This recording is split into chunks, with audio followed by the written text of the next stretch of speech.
Alright everybody, welcome to the stream and the channel. Thank you so much for watching. Today we're going to break down Carmelo Anthony and look at all of his dribbles and everything else, get a deep dive into how good is this card. And I think this is an important thing to do with Carmelo in particular because there are so many cards at this position that are so very good at right around this size. You've got the Zion out there. Brandon Ingram's a little taller, so I don't count him. I'm thinking more of the 6'8" and under cards. Kawhi, obviously, who came in this very collection. The big difference with him is that he can play shooting guard.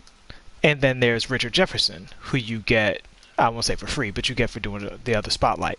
So let's look at Carmelo's stuff right away. Let's look at his hot zones. Stellar hot zones, basically perfect hot zones. He's just missing one out of all the hot zones he would need. And as a catch and shoot small forward, he's gonna need those corners help out more than they do on a point guard. So these are really good hot zones for him. Now, I played the Diamond Melo quite a bit, and I liked the card at the time. I found it a little tricky to green with him, as opposed to some other cards with his shooting ratings that just kind of green for you. His green window does feel a little on the small side to me. And I worked for a little while trying to get it down, and I never quite 100% found it. So I'm being honest with you guys and telling you that because some of you might say, I'm money with Melo. And in that case, this doesn't apply to you. But if you're having trouble with Melo's shot, understand that Kawhi feels like he shoots the ball himself. Richard Jefferson, I wouldn't say Richard Jefferson is an elite shooter in the sense of like the speed of the shot, and his shot is a little awkward, but once you find the green window, you can get it every single time. It's like impossible to miss once you understand it. Whereas with Melo, it seems like it's right at the top behind his head, but you can see a lot of full whites with Melo. Like Melo gets much more full whites than a card with these shooting ratings usually get. That wasn't quite a full white. So that was pretty good. And I'm spending some extra time doing it because this is the pink diamond, and sometimes they change these things. This does feel a little better than the diamond. So I'm not putting that as a knock on the card. It's just information, guys. You know, it's just information. I'm a human being, so there's no way that I'm not doing this on a modded controller, so human error can be a part of it. But the bottom line is his release is one of those releases that again, another full white, like right in the spot that it seems like it is. Seems like it's just before it moves forward. I'm not going to spend too much more time on this, but I just wanted to show you guys all of the full whites that this character can kind of get. Now, to his credit, they are going in, and this does feel better than the diamond. You can tell that he shoots a little better than the diamond, but again, another full white. And his shooting ratings are so high that it's kind of like you just know his shot isn't as good of a release as most others in this class. So I do think that's a major factor. The one thing that was the opposite though was all of his moving shots. He seemed to be like elite at moving shots, like truly elite at moving shots, which is a major factor. This is a card that you can take moving shots at your discretion, and like you see the difference, right? Like just greens all over the place. I haven't played with the Melo card in a while. But this was the experience I had with the other Melo card, and I legitimately spent a lot of time looking for the window. And in the mid-range, the card is just absolutely like S-class mid-range card. He makes everything in the mid-range from a moving shot perspective, and that's good because it just allows you a lot more flexibility with how you approach his offense. You can take those shots very confidently. So another full white. Wanted to share that with you guys, but yeah, this card doesn't feel like he shoots as well as his stats. I would say at the very least, either A, his shot just vibes with you, or B, you're going to have to put in the extra time to get him to shoot as well as a Kawhi, because Kawhi and even Richard Jefferson, they just green all the time, man. Like the Larry Bird card, he just greens all the time. He's a little taller, but he's kind of in this mix. Brandon Ingram feels like he has like the easiest release in the world. This card, the release is just a little behind those other cards. All right, so let's get to the dribbles. So we're going to look at the running between the legs first. Oh, beautiful running between the legs. That's nice. No slowdown whatsoever on a fast 6'8 card. Look at that. That is gorgeous. Gorgeous running between the legs. I'm going to do it again just because it felt good. Wow, that is a nice running between the legs on a 6'8 card. We're going to look at the behind the back. Kind of a bad behind the back. That's all right, though. Just use it between the legs. Look at the crossover. He has a hesitation before the crossover. Don't love that. Let's look at the hezzy behind the back. Oh, wonderful hezzy behind the back. And let's look at the hezzy explosion, since we don't really have a crossover with him. Oh, great hezzy explosion. Yeah, this guy running full court is going to be a monster. What else were we going to look at? We're going to look at the in and out, and we're going to look at the half spin. So, in and out. Good in and out. He looks like he's going the other way. I think with the left stick, you might have to guide him a little bit. Yeah, so here's a little, so we're doing a deep dive. This is like the deepest of dives. If you're doing a running out in and out with him, push the left stick in the direction. Because if you hold straight forward with Carmelo, he will move a little bit like into the direction of his man. So if you want to do it in and out and go back to the same side, hold away from the man, and you see he angles away from him. So I would give his running dribbles overall an A+. He has a couple of bad ones, but his good ones are so good you just don't use the bad ones and you'll be fine. His half spin looks very good, and then with the in and out, it should be great. Well, I don't know why sometimes they give you the hezzy and the half. I think it's the angle that they're pointing. So his half spin is a little slow. It's good for changing, like it's a good fake, but it's not good for like straight up speed up type stuff. Yeah, like he doesn't do the half spin into the in and out because his half spin changes his angle a lot, which is not a bad thing. It's just particular to the card. So if you do a half spin with this card, you have to know what you're using it for. You know, his half spin is more of a directional half spin than it is a move you forward half spin, than it is a north-south half spin. All right, and just for the sake of posterity, let's do the running spinning. Really good running spin move. That's really nice. So his spin, half spin between the legs, hezzy behind the back, hezzy explosion, and in and out are all like as good as it get. If I didn't mention between the legs, that's also great. So let's look at the rest of his dribble moves. First, behind the back.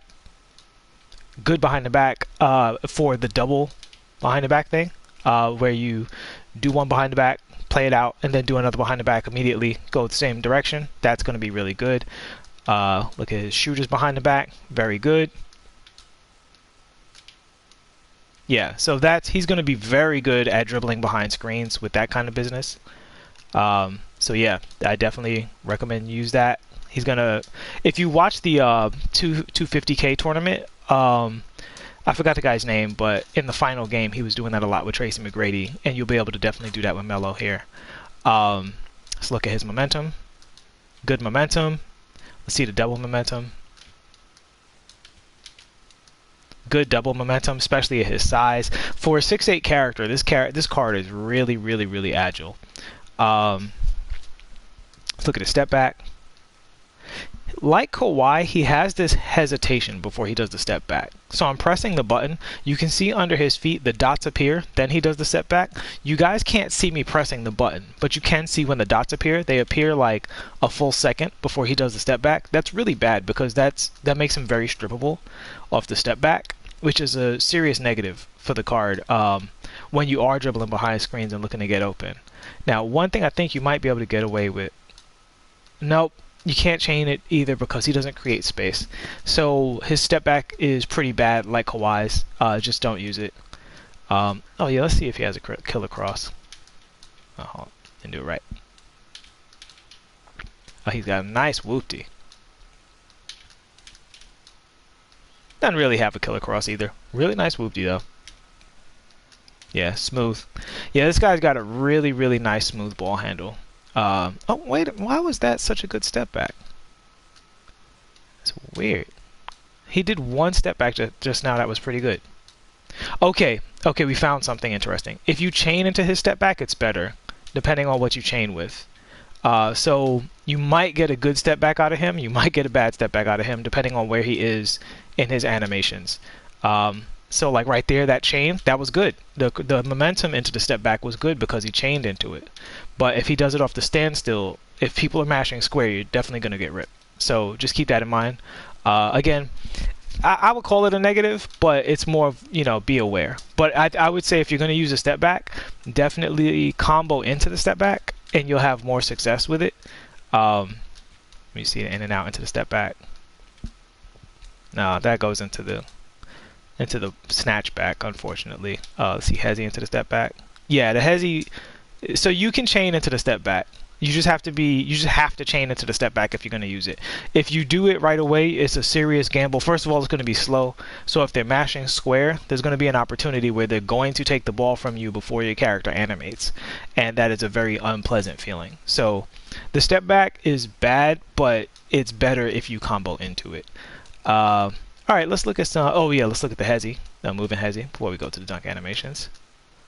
Good hezzy, nice explosion out of that hezzy. He's really fast, guys. He's a really fast card. Like that is. And then goes the other. This card is super fast.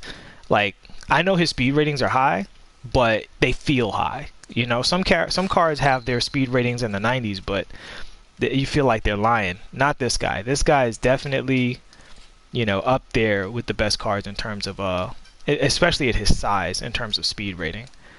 Let me open up the chat. Try and pull this up.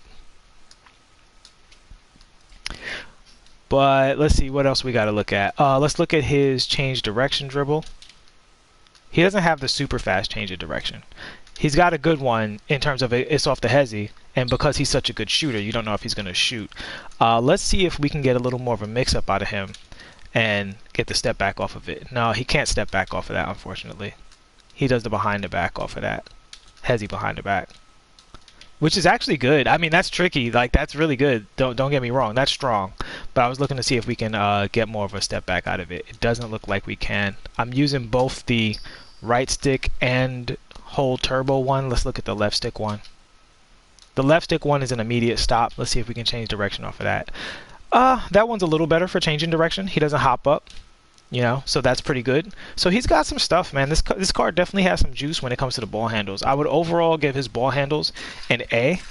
I would give them an A+ or an S if he had the a better step back. That's the main thing.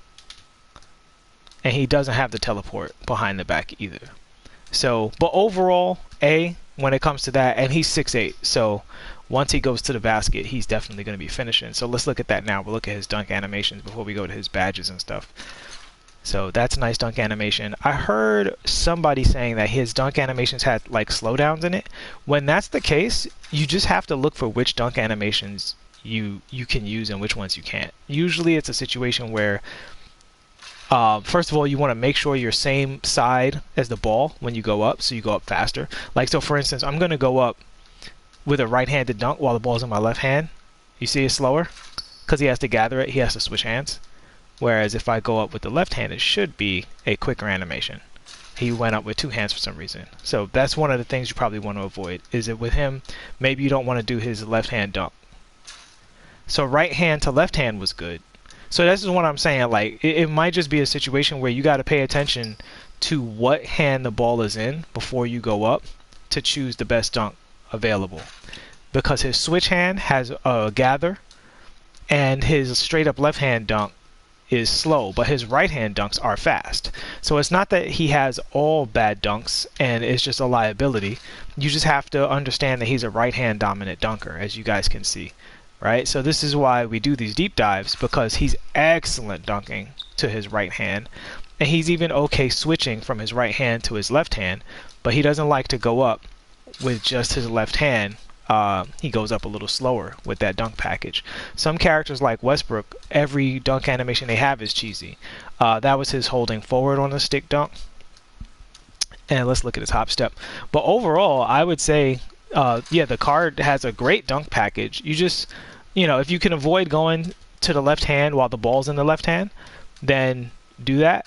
But I mean, there's nothing wrong with his dunk animation package. You just have to take the time to explore it and see which ones to avoid. Which, you know, people look at these cards like they're all supposed to play exactly the same. It's not that simple, you know. You sometimes have to look into a card and see what's what, and that's what we're doing here. So I would give his junk packages, I would actually give him an A. You just watch out for that left hand. That's the main thing. You know, watch out for the left hand if possible. Like if you're going left, I would suggest maybe forward on the stick, or let me see if back on the stick, if that works better. Back on the stick is excellent. So if you're going up with the left hand, you might just have to pay attention and do your fancy dunk out of that, because you guys can see that's obviously wonderful, no slowdown whatsoever. And if you're going up with the right hand, basically everything is safe except if you switch to the left hand, it depends on where you take off from. He has some slowdowns when you switch into the left hand.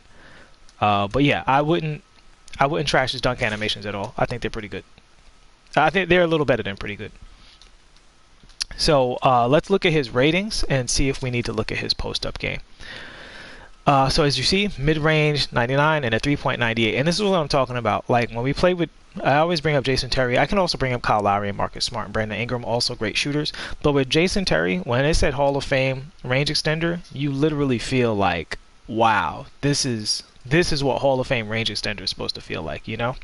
Whereas with Carmelo, he doesn't feel like he has an overpowered jump shot. You still have to really learn the card more like as if he had an 85 jumper, you know what I mean?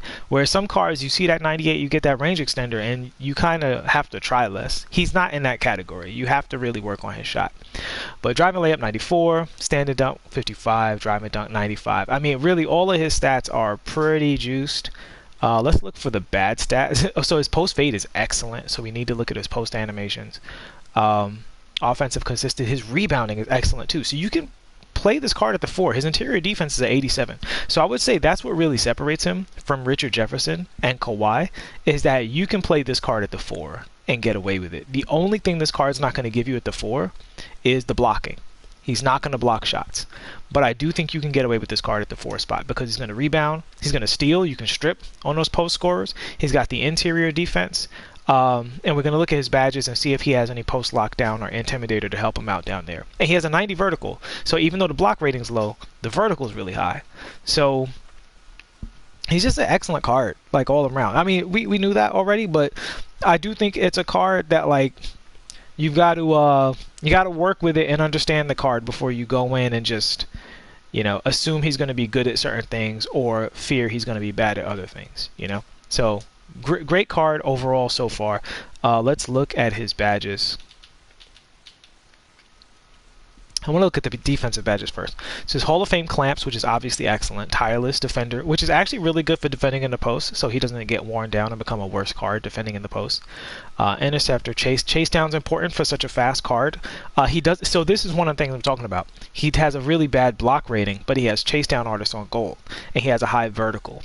So he's not awful at blocking. He's awful at blocking, you know, face up. But if you're chasing people and they go by you, he's going to be, you know, pretty good. So interceptor obviously great, and there it is. There's the moving truck. So he's going to be he should be an excellent post defender. Intimidator, gold, excellent. Pick dodger, post move lockdown, again, really excellent. So this guy is a legit 4. He's undersized, but his ratings between the vertical and the rebounding should take him there. Does he have rebound chaser? Ooh, that's the one thing, is he doesn't have rebound chaser at all, which could be an issue. So I'd say take him into the heat of battle, try him at the 4, and if you feel that lack of rebound chaser, then you know you can't play him at the 4. But he has but because rebound chaser is a really powerful badge. Even if you have it on bronze, like you're good to go. He doesn't even have it on bronze. However, this Hall of Fame ankle breaker, guys, I cannot stress to you how important this badge is becoming now, because they changed the behind the back, but all indications are that they have buffed the ankle breaker badge, which was totally useless before. What's up, Matt Skizzy? Quentin Huff, welcome, man, welcome. Request for new Middleton breakdown if possible. I don't know, but I didn't see. Oh wow, I didn't know there was a Middleton. Thank you for the heads up. I will definitely look into that. So ankle breaker, handles for days, important, quick. Obviously, Hall of Fame quick first step. We can see that in the quickness of the card. The card is like super quick. Tight handles, not as important anymore now that the behind the back is nerfed. Space Creator still good. Stop and go is kind of irrelevant. Post Spin Technician is very good. So this card should be very, very, very good in the post. It's notable that he doesn't have any passing badges, which it's Melo. We expect that. So he has all of the shooting badges in the world. Hall of Fame range extender. The number one thing I would say with the shooting is this card is super expensive. You need him for the spotlight. See how the shooting feels for you. I just couldn't honestly sit here and tell you guys that this shooter is better than he is when on 2 cards now I have really felt like I have, you know, struggled to shoot. You said you missed his strength rating? Oh, let's take a look at it. I'll take a look at it. For you, crazy girl, anything. Where you at, Melo? Yeah, back, there we go.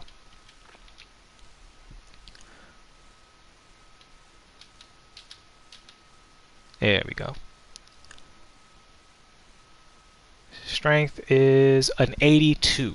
Excellent strength rating, both offensively and defensively, for 6'8 card. So this card should be very stout on defense. The one thing I'm scared about on defense is that rebound chaser.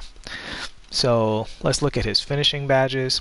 Consistent in contact. That contact Hall of Fame is over the top good. It's so good. I can really feel the difference between gold and Hall of Fame contact finisher. And yeah, he's got drop stepper, which is huge. Teardropper, which is also really, really, really good. So when you're in that mid-range, you don't even have to take a moving shot sometime. I still think it's a really underrated badge. And even Lob City Finisher. It's one of those things where if you have a card that's not the best at passing, like say Donovan Mitchell, and you're playing with Melo, it doesn't feel quite as bad because you can still throw those cheesy lobs between his dunk ratings and everything else. So he's an excellent card. I would say the thing that separates him from Richard Jefferson is he's a legitimate 4 or more of a legitimate 4, whereas RJ is just a 3. And that's also the thing that really separates him from Kawhi. Kawhi is most likely going to be a much better defensive player, and I think Kawhi's shot is way better. But I think he has better handles than Kawhi overall, and he's faster than Kawhi. Like Kawhi feels really fast. Don't get me wrong, but Carmelo feels like even faster. If I was to choose between the two of them, I would stick with Kawhi because Kawhi at the 2 guard is possibly the best defensive 2 guard in the game, and he has a much better, well, for me, a much better shot release. I can't stress that enough, guys. If you are playing these cards and you feel like Melo's shot release is just amazing for you, then by all means, have fun. He's going to be one of the best cards in the game for you. Like his only real flaw, his two major flaws is he has a very low block rating to be thrown at the 4, and he doesn't have rebound chaser. Very few people are probably going to mention that, but as a guy who's played several, my career characters and cards with and without rebound chaser at different levels, that patch is huge. The one caveat is he has a very high rebound rating, so it may not matter. Ratings do matter. I don't know, without rebound chaser, at what point the rating kicks in and makes you really chase rebounds. It's probably about 75. Because I have a playmaker that I put a 75 rebound on, and he started snatching everything. But I also have a 6'3 that has low rebound ratings, but he has rebound chaser, and he snatches everything. He said Melo's swag rating is far higher than Richard Jefferson. Yeah, crazy. You said you'd run him as a 3, not the 4. Yeah, the reason I bring up the 4 is because he can play the 4. Right? So this is a card that allows you to play both. Because these 3 cards are very similar. Richard Jefferson, Kawhi Leonard, and Carmelo Anthony. They're all 3 excellent shooters. They're all 3 excellent handle. All 3 excellent finishers. All 3 excellent defenders. And the one thing that really separates Melo from the other 2 is that Melo can legitimately play the 4 spot. Whereas RJ technically can play the 4 spot, but you never play him there. And Kawhi Leonard cannot play the 4 spot. He plays a 2 spot. So that's the reasons you would pick one of these cards over the other, mainly. I'm almost definitely going to sell Melo as soon as I'm done with the Jeremy Lin spotlight, because I'm really just getting him I'm really just using him for the what do you call it? The spotlight challenges. At the 3 spot, I might keep Kawhi Leonard because Kawhi Leonard is a monster. Like again, this card shoots him for himself. And RJ's stuck. Like this is a free card. I couldn't sell him if I wanted to. So because I have RJ at the 3 already, there's no reason to have, you know, Anthony and Leonard and Paul George, you know, all in there. That's a lot of good cards at that position. And for me, Anthony's the odd man out because at power forward, for me personally, I really like Giannis and Kenyon Martin. I love this Kenyon Martin card. I'm evoing him up.